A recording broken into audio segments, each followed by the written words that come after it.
우리 함께 펼친 로마서를 중심으로 해서 하나님이 기뻐하시는 헌신, 이런 제목으로 말씀을 같이 나누기를 원합니다. 우리가 하나님으로부터 부르심을 받았다는 것, 이것은 참으로 큰 은혜입니다. 우리가 그럴 만한 자격이나 조건이 있는 사람들이 아니잖아요. 성경은 우리가 어떤 존재인가에 대해서 분명히 밝혀주고 있습니다. 로마서 3장 23절 말씀을 보시면 모든 사람이 죄를 지었다. 그렇기 때문에 하나님의 영광이 이르지 못한다. 이렇게 말씀하고 있습니다. 하나님 근처에는 얼씬도 못할 수밖에 없는 존재들이죠. 그리고 이렇게 죄를 범한 사람들의 결국은 어떻습니까? 로마서 6장 23절 말씀 한번 또 보실까요? 거기를 보시면은 죄의 삭은 사망이요 하나님의 은사는 그리스도 예수 우리 주 안에 있는 영생이다. 이렇게 말씀합니다. 자, 앞에 보니까 죄의 삭은 사망이다 이러죠. 모든 사람이 죄를 범하였기 때문에 하나님의 영광이 이르지 못할 뿐만이 아니라 그 죄인들은 다 멸망받을 수밖에 없다라는 것입니다. 아니, 그런데 그런 사람들을 우리 하나님께서는 불러주셨습니다. 사죄의 은총을 주셨습니다. 구원받은 백성으로 살아가게 합니다. 하나님을 아버지라고 부르도록 합니다. 얼마나 놀라운 은혜를 입혀주신 것입니까? 정말로 놀라운 은혜입니다. 그런데 이런 은혜로 불러주신 하나님께서는 또 특별하게 직분까지 맡겨주셨습니다. 그래서 교회에서는 여러 직분자들이 있지요. 재직으로 집사로 세우고 장로로 세우고 권사로 세우고 목사로 세우고 여러 가지 직분을 맡겨서 또 하나님의 일을 하게 하십니다. 정말 놀라운 은혜 아닙니까? 그래서 우리가 이제 새해를 맞아서 오늘 재직으로 부름받은 우리가 하나님 앞에 부름받은 자답게, 은혜를 입은 자답게 한번 살아보자. 그런 마음을 가지고 재직 헌신 예배를 드리게 되는 것입니다. 따라서 오늘 우리가 이제 재직 헌신 예배를 드림으로 인해서 금년 한 해 동안 하나님께서 기뻐하시는, 하나님께서 우리를 통하여 영광 받으시는 그런 삶을 우리가 한번 멋지게 살아내는 그런 자리로 나아갈 수 있었으면 좋겠습니다. 그런데 이게 우리가 말만 한다고 되는 것이 아니잖아요. 따라서 오늘 우리는 이제 함께 펼친 이 로마서 12장 1절로 3절 말씀을 중심으로 해서 같이 살피면서 은혜를 나누기를 원합니다. 이 말씀이 좀 짧은 말씀이지 않습니까? 3절밖에 안 됩니다. 그렇지만 이 짧은 말씀 속에서도 우리가 금년 한 해를 하나님께 아름답게 헌신할 수 있는 그런 도전을 받는 그런 은혜를 입는 말씀으로, 그죠? 받기에 충분합니다. 따라서 이 말씀을 우리가 이제 깊이 들여다보면서 하나님이 기뻐하시는 여신자의 삶의 자리로 나아가는 그런 도전을 받기를 원합니다. 자, 그래서 이제 먼저 1절 상반절 말씀을 한번 보십니다. 거기를 보시면 그러므로 형제들아 내가 하나님의 모든 자비하심으로 너희를 권하노니 이렇게 말씀하고 있습니다. 자, 그리고 또 3절 상반절 말씀도 한번 보실까요? 내게 주신 은혜로 말미암아 너희 각 사람에게 말하노니 이렇게 말합니다. 1절 상반절에서는 권한다는 말씀이 나오고 3절 상반절에서는 너에게 말한다 이런 말씀이 나옵니다. 그죠? 뭔가를 지금 바울이 이 로마 교인들에게 권면해주고 싶다라는 거예요. 그리고 또 뭔가를 이야기해주고 싶다라는 것 아닙니까? 그래서 지금 바울은 이 로마서 12장에 들어와서 너희를 권하고 싶은 게 있다, 말해주고 싶은 게 있다 이러는데, 그러면서 자 다시 로마서 12장 1절 말씀 보면은 제일 먼저 무슨 말로 시작합니까? 그러므로 이렇게 시작을 합니다. 우리가 잘 아는 접속사죠. 그러므로 형제들아 내가 하나님의 모든 자비하심으로 너희를 권한다. 이렇게 이야기를 하고 있습니다. 그렇기 때문에 우리가 먼저는 이 그러므로라는 말을 다시 한번 살펴야 됩니다. 우리가 보통 이야기를 할 적에 무슨 이야기를 해놓고 그러므로라고 하잖아요. 그러면은 이 그러므로라는 말은 무엇을 받습니까? 앞에 내가 한 모든 말을 다 받아내는 거잖아요. 그러므로 지금 여기에서 바울이 그러므로 형제들아 하는 말은 이 로마서 1장 1절부터 11장 말씀까지의 내용을 함축해서 이 그러므로라는 접속사 한마디와 연결시키고 있다라는 것을 생각할 수가 있게 됩니다. 자, 그러면 이 사도 바울은 이 로마서 1장에서 11장 말씀까지 무엇을 이야기했을까요? 바울이 한 이야기는 유대인이든 이방인이든 모두가 다 죄인이다 라는 것을 이야기했습니다. 그리고 죄인이기 때문에 아까 제가 이제 설교를 시작하면서 말씀드렸던 거 하나님의 영광에 아무도 이룰 수 없는 거야. 이렇게 이야기를 합니다. 그리고 하나님의 영광에 이르지 못하는 그 사람들이 결국은 뭐냐? 다 멸망받는 거야. 이렇게 일러줍니다. 그러면 사람에게는 소망이 없잖아요. 그죠? 그래서 이 죄 때문에 하나님의 영광에 이르지 못하고 사망의 길로 갈 수밖에 없는 사람들의 처참한 이것을 이 바울은 로마서에서 많이 말을 해주고 있습니다. 그러면서 그렇지만은 우리 하나님은 은혜를 베푸시는 분이다.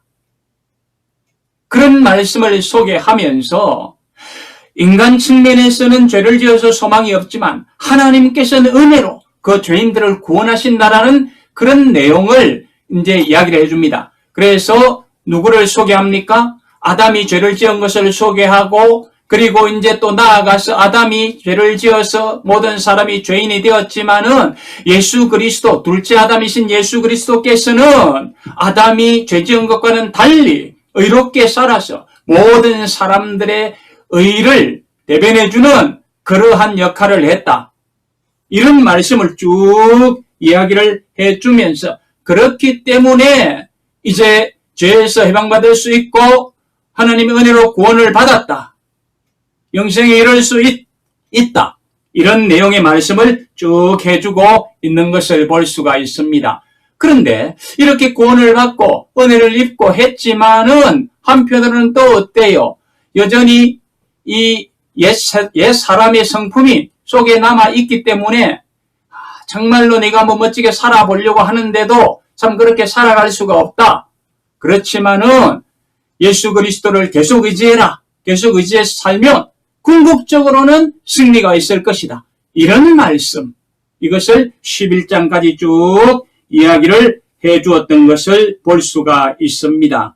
따라서 간략하게 한 말씀으로 정리를 하면 인간은 죄인이다. 그러나 하나님께서는 예수 그리스도를 보내셔서 이 구속의 은총, 사죄의 은총을 주셔서 모두가 그 은혜로 구원을 누릴 수 있다라는 말씀이 앞에 있는 말씀이었습니다. 그렇기 때문에 그런 은혜를 받은 사람이라면 어떻게 살아야 될까? 이제 이것을 12장에서부터 바울은 로마 교인들에게 이야기해주고 싶어하는 것입니다. 사죄의 구원의 은총을 받은 사람이라면 그 사람들은 이렇게 살아야 되는 것 아닌가? 권면을 하고 이야기를 해주려고 하는 것입니다. 그래서 앞으로 이제 너희들은 이렇게 살아라. 권면을 하고 도전을 합니다. 그러면 이제 바울은 뭐라고 권면을 하고 도전을 줄까요? 자, 그 첫 번째 권면을 한번 보십시다. 1절 중반절 말씀입니다. 1절 중반절 보면은 뭐라고 말씀합니까? 너희 몸을 하나님이 기뻐하시는 거룩한 산 제물로 드리라. 이렇게 말씀하고 있는 것을 볼 수가 있습니다. 자, 잘 보시기 바랍니다. 여기에서 너희 마음을 하나님이 기뻐하시는 산 제물로 말하지 않습니다. 너희 말을 이렇게 이야기하지 않습니다. 뭐라고 이야기합니까? 너희 몸을 하나님이 기뻐하시는 거룩한 산제사로 드리라. 이렇게 이야기하는 것을 볼 수가 있습니다. 자, 그렇다면 왜 바울은 몸을 이야기하는 것입니까요? 몸을 하나님이 기뻐하는 거룩한 산제사로 드리라고 이야기를 하는 것일까요? 그 이유는 지난주에도 제가 말씀을 드렸죠. 우리가 아무리 마음으로 좋은 것을 생각하고 있고 고상한 것을 생각하고 있고 정말로 심오한 것을 생각하고 있다고 하더라도 마음으로 생각하는 것 자체만 가지고 끝나버리면 아무런 의미가 없는 것 아닙니까? 우리가 아무리 좋은 말을 이야기하고 산다고 하더라도 말만 정말로 화려하게 이야기하고 산다고 해서 그것은 아무런 의미가 없는 것이 아니지 않습니까? 만약에 내 마음에 아름다운 것을 품었다며 만약에 내 말이 정말로 아름답고 거룩한 말이라면 어떻게 됩니까? 그 마음에 품은 뜻, 그 말하고 있는 바 이것을 삶으로 살아내야 그것이 의미가 있다는 것 아니겠습니까? 그렇지 아니하면 아무런 소용이 없기 때문에 지금 사도 바울은 너희 몸을 하나님이 기뻐하는 산 제물로 드리라 이렇게 말씀하는 것을 볼 수가 있습니다. 자, 그런데요, 이제 문제는 이 몸을 산 제물로 드리라 라고 말씀하시는 것 이것이 이제 어렵다는 것입니다.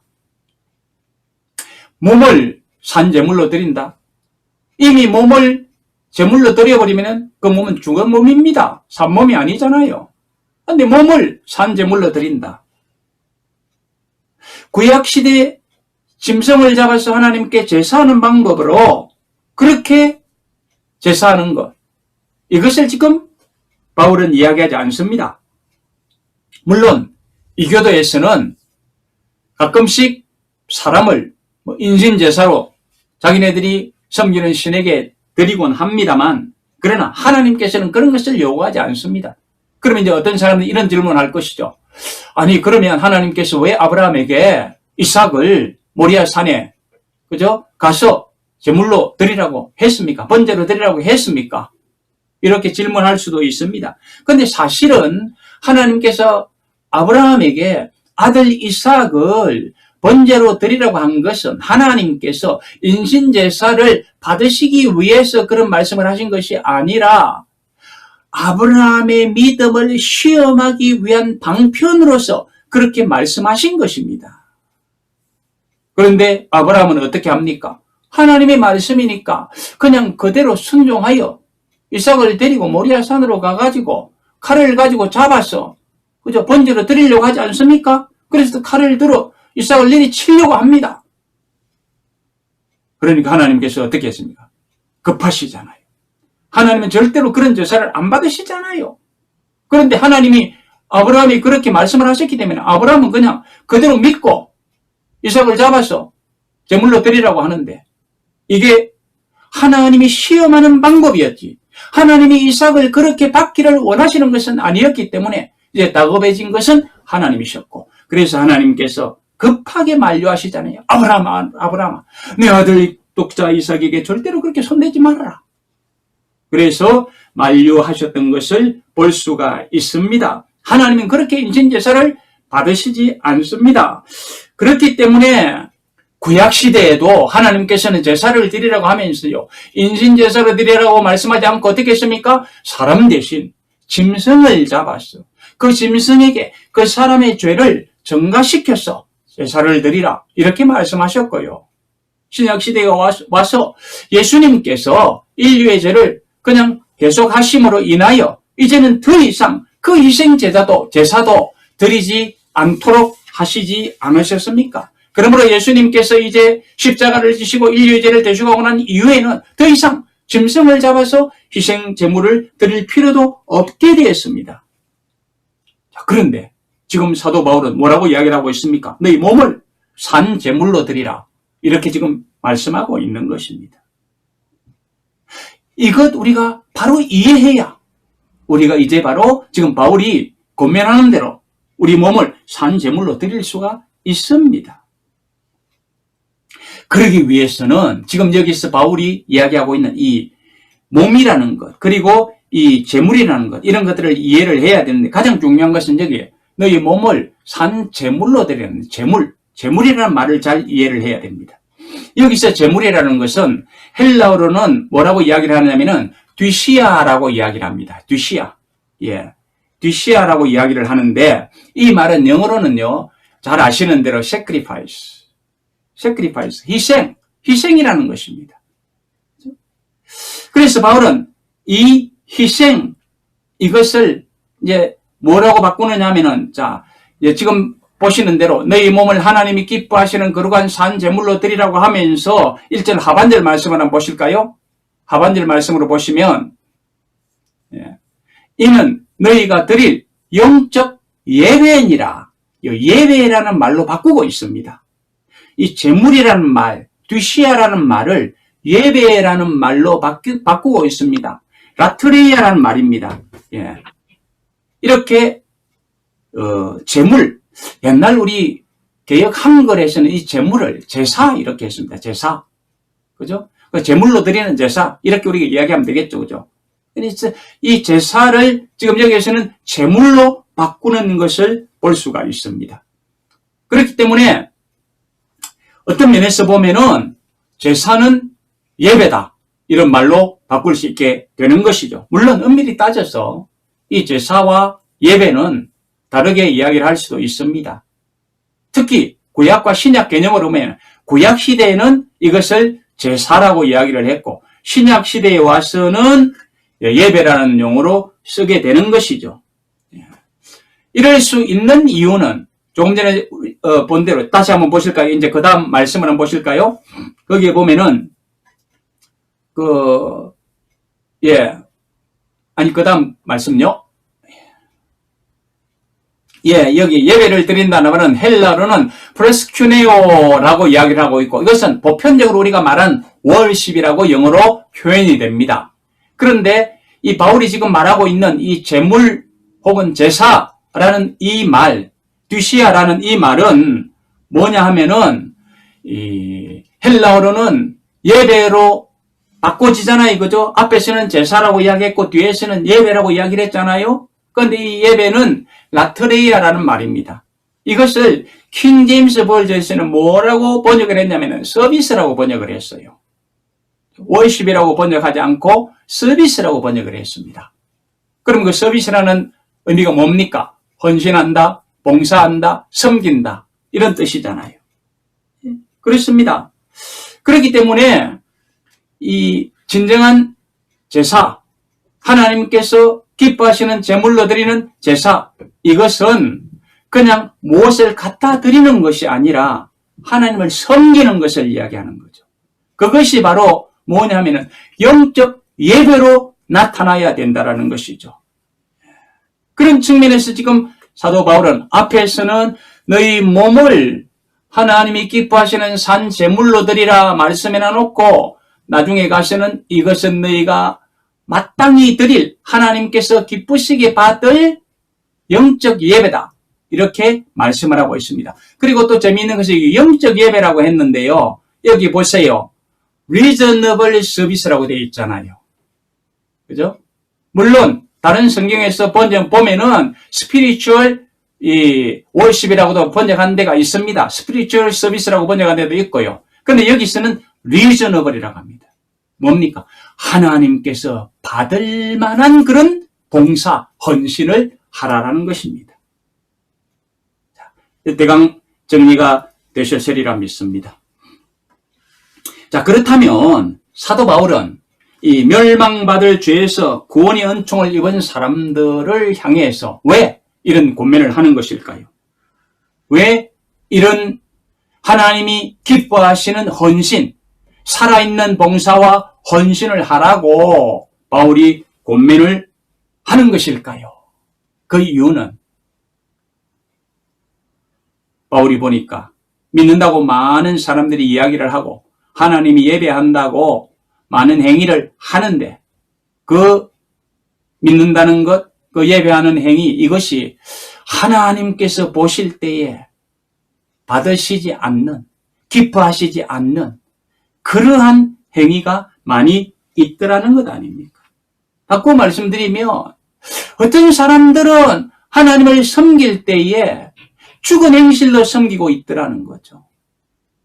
어떤 사람들은 살아있는 행실로서 섬기는데 어떤 사람들은 죽은 행실로서 섬기고 있더라는 것 아닙니까?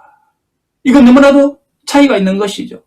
자, 살아있는 행실로서 하나님을 섬기고 헌신하며 하나님께서 기쁘게 받으시죠. 그래서 하나님께서 기뻐하시는 산 제물로 드리라 이러잖아요.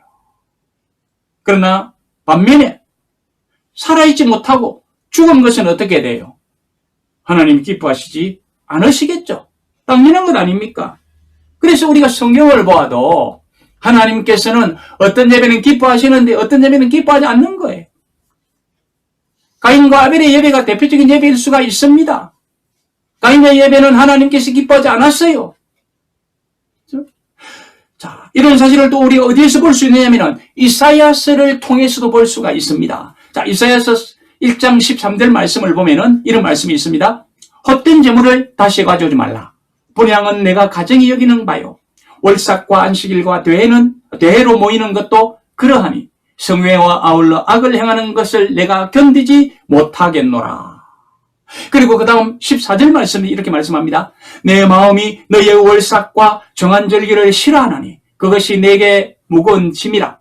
내가 거기에 곤비하였느니라. 그렇습니다. 이스라엘 백성들은 월삭을 지킵니다. 안식일을 지킵니다.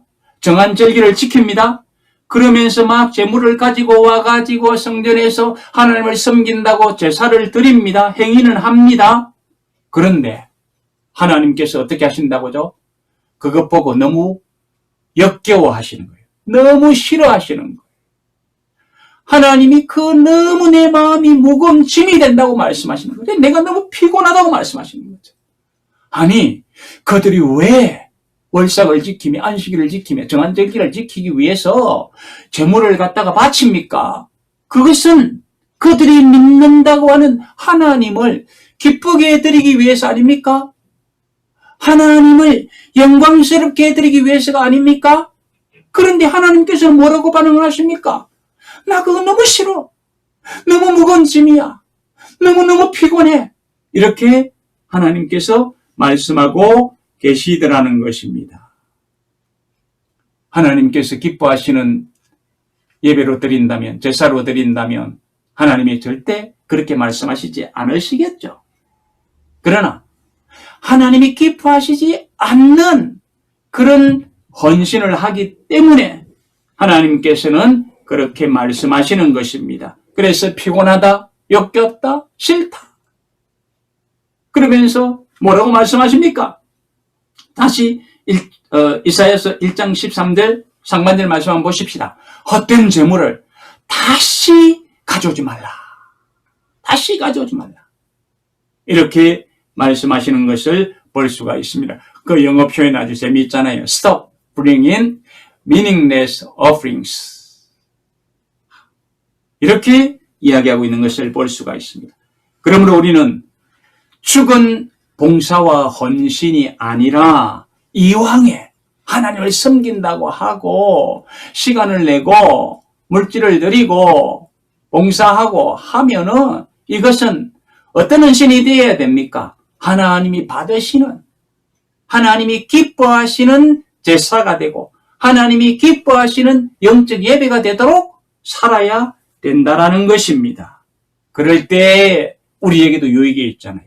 그럴 때 우리에게도 진정한 기쁨이 있잖아요. 그럴 때 우리에게 삶의 열매가 있잖아요. 그럴 때 우리에게는 하나님께서 더 부어주시는 은혜가 있고 복이 있잖아요. 그래서 바울은 그 권면을 하고 있는 것입니다. 자, 그러면 우리는 어떻게 해야 이런 하나님이 기뻐하시는 그런 몸으로 산 제물을 드리는 하나님이 기뻐하시는 아름다운 영적 예배를 드릴 수 있을까요? 내가 죄 용서받았다고 가능합니까? 그냥 됩니까? 내가 하나님의 자녀로 부르심을 받고 구원 얻은 백성이라고 그냥 됩니까? 아니잖아요. 아닙니다. 그냥 안 됩니다. 절대로 그냥 안 됩니다. 이 거룩한 헌신은 그냥 되는 법이 없습니다. 왜 그럴까요? 내가 하나님의 은혜를 입고 부름을 받았지만은 아직도 나는 부족한 것이 많잖아요. 아직도 내 속에는 죄성이 있잖아요. 아직도 나는 성숙해야 되잖아요. 아직도 나를 향하여 사단은 유혹하잖아요. 그러므로 내 스스로는 안 됩니다. 안 됩니다.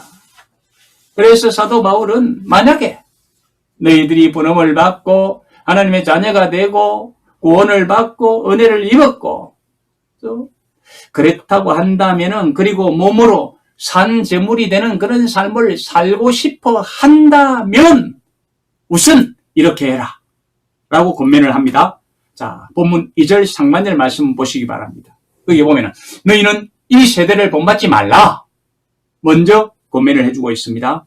이 세대를 본받지 말라. 여기 이 세대라는 것은 공중 권세 잡은 자가 다스리는 모든 세상 악한 영역을 대변하는 말씀이다. 이렇게 이야기를 할 수가 있습니다.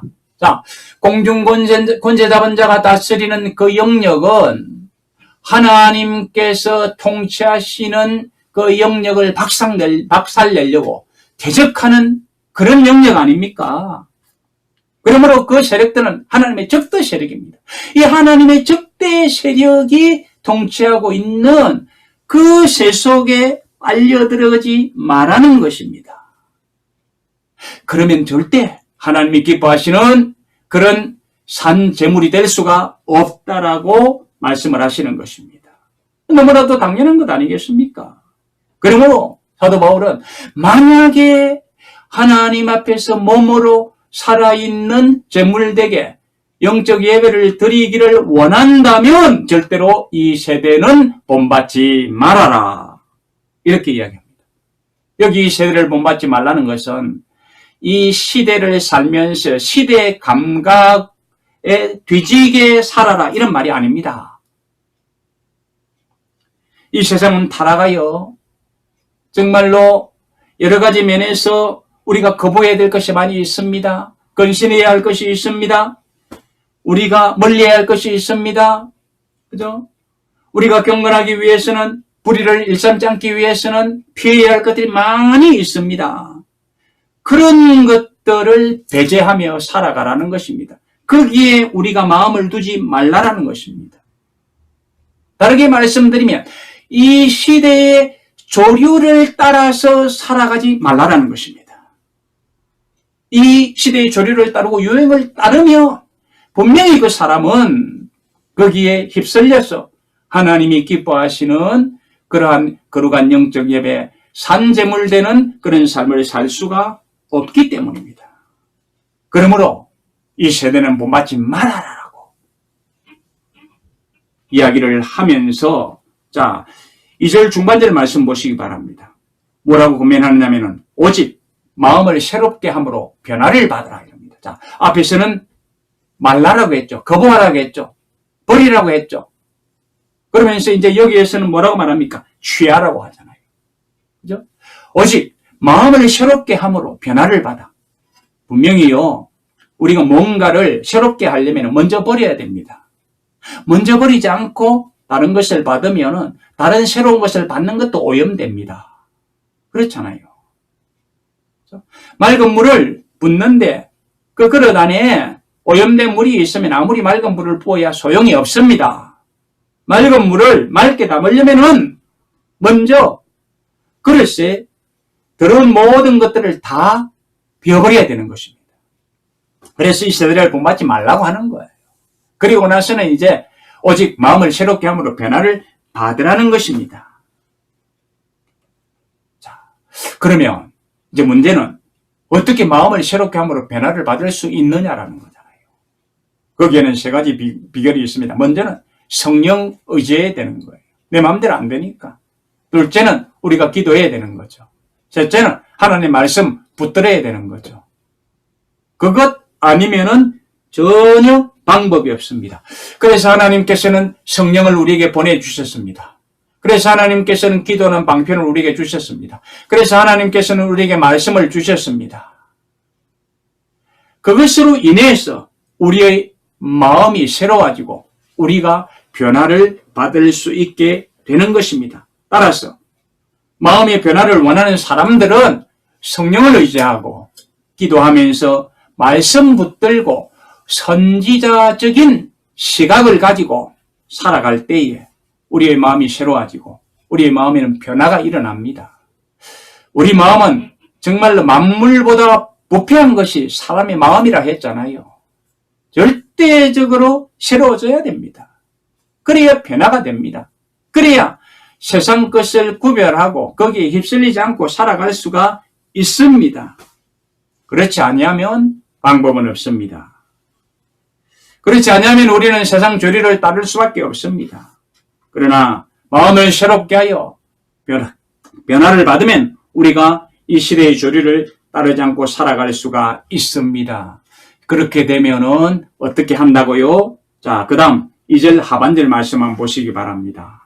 뭐라고 말씀합니까?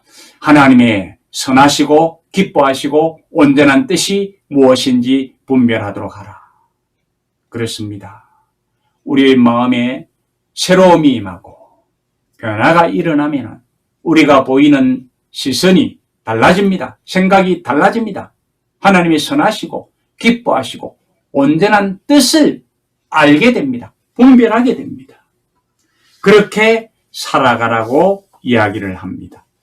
그러면 그 사람은 당연히 하나님께서 기뻐하시는 산 제물로서 영적 예배를 드리는 삶을 살아갈 수 있을 것입니다. 자, 그림 몇 장을 보도록 합니다.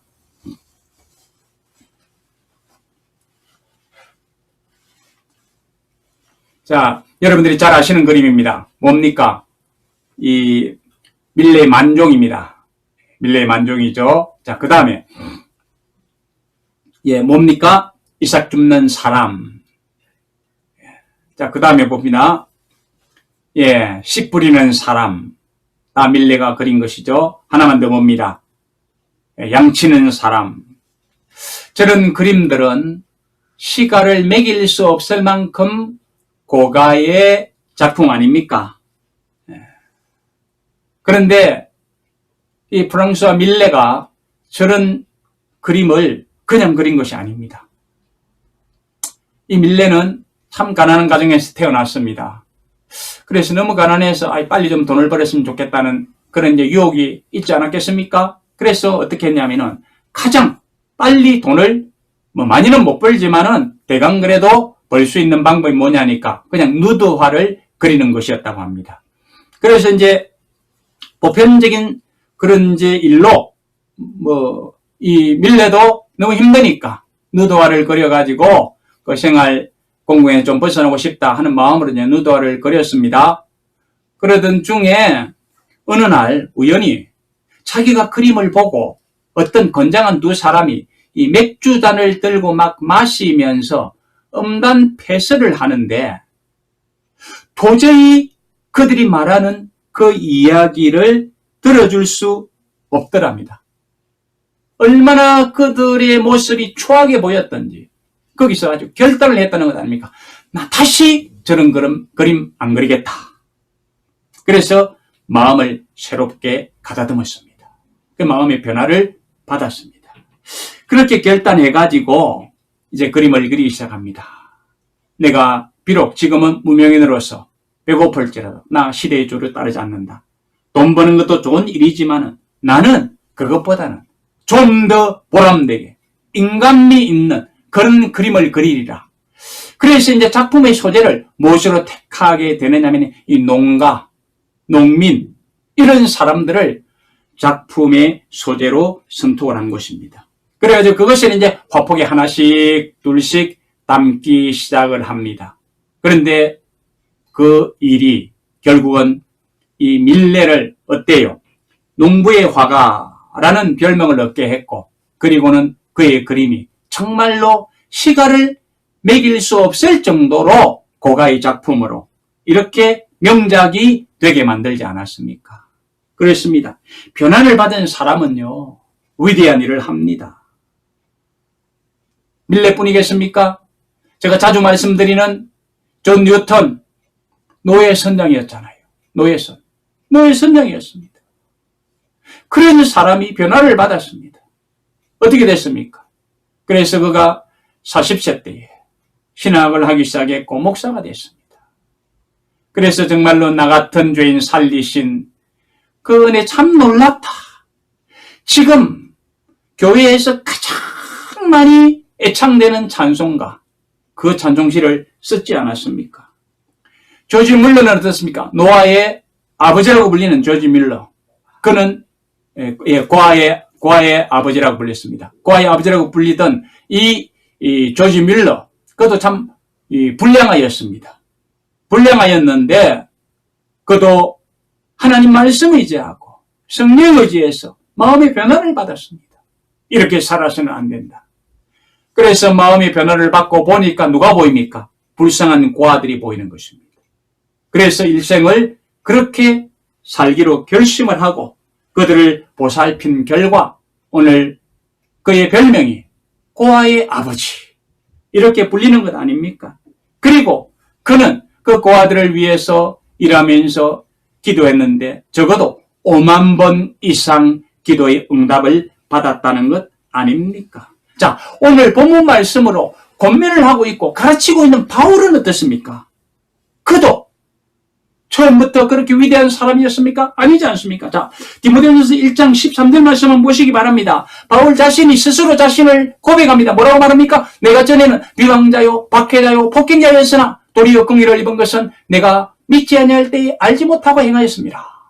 이렇게 고백하고 있는 것을 볼 수가 있습니다. 이런 사람이 변화를 받았기 때문에 오늘 자신 있게 로마 교인들에게 권면을 하고 있고 가르침을 주고 있는 것입니다. 그러므로 우리도 이 시대의 조류를 따르는 것에서 돌아서서 변화를 받을 때에 하나님을 기쁘시게 해드릴 수 있고 우리가 또 위대한 자리로 올라갈 수가 있습니다. 그러므로 사도 바울은 자기만 그런 사람들로 살고 싶은 것이 아니라 예수 그리스도를 구주로 믿는 사람들이 그렇게 살아가도록 권면을 하고 도전을 주고 있는 것입니다. 한 가지만 더 보도록 합니다.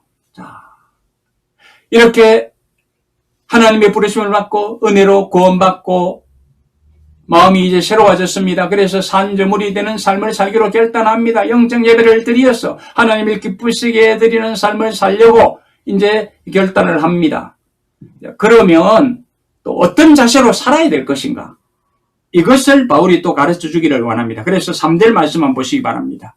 내게 주신 은혜로 말미암아 너희 중 각 사람에게 말하노니 마땅히 생각할 그 이상의 생각을 품지 말고 오직 하나님께서 각 사람에게 나눠주신 믿음의 분량대로 지혜롭게 생각하라. 이렇게 권면을 하고 있습니다. 사제의 은총을 입고 구원받은 사람들은 하나님께서 나눠주신 믿음의 분량이 있는데 그 믿음의 분량대로 지혜롭게 생각하면서 하나님을 섬길 때 그것이야말로 하나님께서 기뻐하시는 헌신이 될 수 있다. 이런 말씀을 가르쳐주고 있는 것입니다. 믿음에는 분량이 있다고 합니다. 그러므로 마땅히 생각할 그 이상의 생각을 품으면서 허영으로 섬겨서도 안 된다고 합니다. 자기 능력의 한계가 있는 것을 알고 그것을 넘어서지 않는 한도 내에서 하나님을 아름답게 잘 섬길 일이지 스스로 그 분량을 넘어서서 함부로 짐을 짊어지지 말라라고 이야기를 합니다. 이런 바울의 권면은요, 주님을 섬기는데 소극적이고 혹은 게으르거나 나태하게 살아가라는 것이 아닙니다.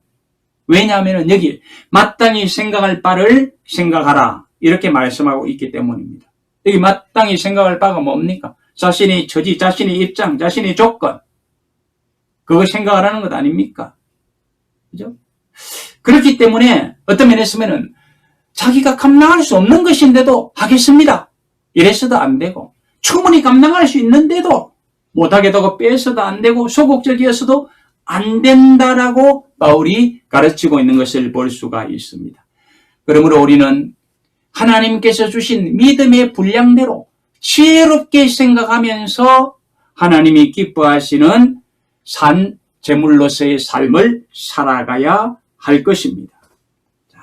그런데 한 가지 우리가 유념할 것이 있습니다. 여기 믿음의 분량대로 지혜롭게 생각하라고 하잖아요. 그런데 여기서 말하는 믿음의 분량, 여기에 대해서 우리가 또 바로 알아야 됩니다. 이 믿음의 분량이라는 것은 고정적인 것이 아니라는 것입니다.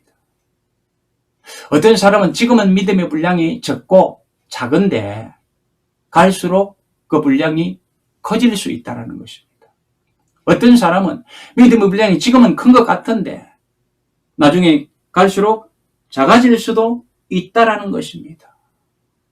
그러므로 이 믿음의 분량이라는 것은 자꾸 커져가야 할 것이지, 자꾸 확장되어져야 할 것이지, 적어져가서는 안 된다는 것, 이것을 우리는 유념해야 됩니다. 만약에 나의 믿음의 분량이 현재보다 커가지 않고 더 작아져 간다면 어떤 현상이 일어납니까? 우리 주님께서 경고하신 말씀을 보시기 바랍니다. 누가복음 13장 30절 말씀입니다. 뭐라고 말씀합니까? 누가복음 13장 30절 말씀 보면은 다음 말씀 한번 넘겨주시기 바랍니다. 보라, 나중된 자로서 먼저 될 자도 있고 먼저 될 자로서 나중될 자도 있느니라. 이렇게 말씀하고 있습니다. 우리는 결코 먼저 된 자로서 나중되는 자리로 밀려나서는 안 되잖아요. 안 됩니다. 믿음의 분량을 생각하면서 살아야 됩니다. 그럴 때 우리는 자꾸 우리 믿음의 분량을 키워가면서 우리 믿음의 분량대로 하나님을 아름답게 섬기는 그런 헌신자로서 갈 수 있지. 그러지 아니하면요, 한때는 정말로 날아가는 듯이 섬기다가 쭉 주저앉는 그런 자리로 미끄러질 수밖에 없습니다. 절대 우리는 그런 사람들로서 가서는 안 됩니다. 지금보다도 계속해서 독수리가 날개치며 올라가듯이, 그렇죠? 상승하는 그런 믿음으로 하나님을 아름답게 섬기면서 하나님이 기뻐하시는 헌신자로 살아가야 할 것입니다. 결론입니다. 우리는 하나님의 부르심을 받는 은혜를 입었습니다. 사죄의 은총을 받았습니다. 그 은혜가 보통 은혜가 아니잖아요. 그 하나님의 은혜는 우리가 천만 금으로 바꿀 수 없는 것입니다. 이런 은혜를 베풀어 주신 하나님께 우리는 보답해야 되잖아요. 무엇으로 보답해야 되겠습니까? 사도 바울은 고면을 합니다. 그러므로 이제부터 너희들은 하나님께서 기뻐하시는 산 제물로서 몸을 드리는 삶을 살아라. 그것은 하나님께서 여러분들에게 주신 은혜대로, 달란트대로 하나님을 봉사하며 섬기는 삶이다. 여기 제물되는 삶을 살아라. 그것은 서비스하는 삶을 살아라. 헌신하는 삶을 살아라. 이런 말씀이기 때문에 하나님의 은혜를 입은 사람들은 당연히 그렇게 살아가는 것이 마땅하다. 이런 고민을 합니다. 그러기 위해서는 우리가 어떻게 해야 됩니까? 먼저는 마음에 새로움을 가져야 됩니다. 그래서 변화를 받아야 됩니다. 그렇게 함으로 인해서 주님께서 기뻐하시는 것, 선하시고 온전하신 뜻을 분별하는 능력을 가져야 됩니다. 그런 중에 하나님께서 각자에게 부여하신 믿음의 분량대로 하나님을 아름답게 잘 섬기는 자세를 취해야 됩니다. 그럴 때 하나님께서는 기쁜 예배를 받으실 것입니다. 기쁜 헌신을 받으실 것입니다. 그리고 그렇게 하나님께 기쁜 헌신을 드린 사람은 참 마음에 기쁘고 즐거움이 있을 것입니다. 그런 중에 주님의 나라는 아름답게 확장되어져 갈 것입니다. 그리고 그렇게 섬기는 자에게는 하나님께서 더 새로운 은혜와 복을 주실 것입니다. 오늘 재직헌신 예배를 드리는 우리 재직들과 이 예배에 동참한 저와 여러분들 모두에게 이런 은혜가 있었으면 좋지 않겠습니까? 이런 은혜를 누리면서 한평생 참으로 영광스러운 삶을 살아가실 수 있기를 주님의 이름으로 축복합니다. 기도하십시다. 하나님 아버지 감사합니다.